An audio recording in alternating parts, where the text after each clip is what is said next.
I'm Adrian Kwa. I work for Commonwealth Bank, and one of the things that we actually asked Patrick to do was to come and sit down with our team to talk a little bit about his story, about some of the adversity that he's faced in his life, and to relate that back into a message of how it's inspired him to move on, how did he manage to overcome his challenges, and then working with the team, talk a little bit about what he's doing now in terms of his movement to raise awareness of violence against women and to help us understand what we can do in order to help out in this very important movement.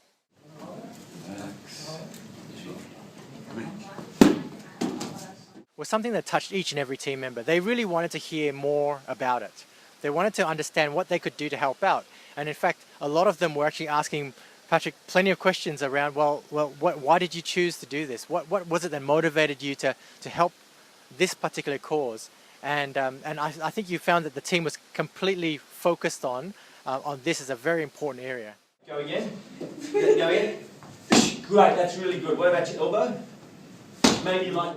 We weren't really, dressed up for a boxing match as such, but the idea of using the boxing was as a metaphor in terms of punching through your obstacles and being able to feel empowered. And I think initially a few of the female members of the team were initially wondering, well, what's going on over here?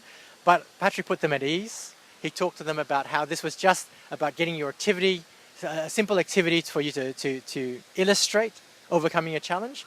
They felt empowered. You saw them in their boxing sort of jump up to the boxing pad and throw a punch, and they were really happy to do so. There was no real physical heavy contact with those pads, and we were able to do so and have a lot of fun, which was a real change to sort of sitting in an office all day listening to speeches non-stop.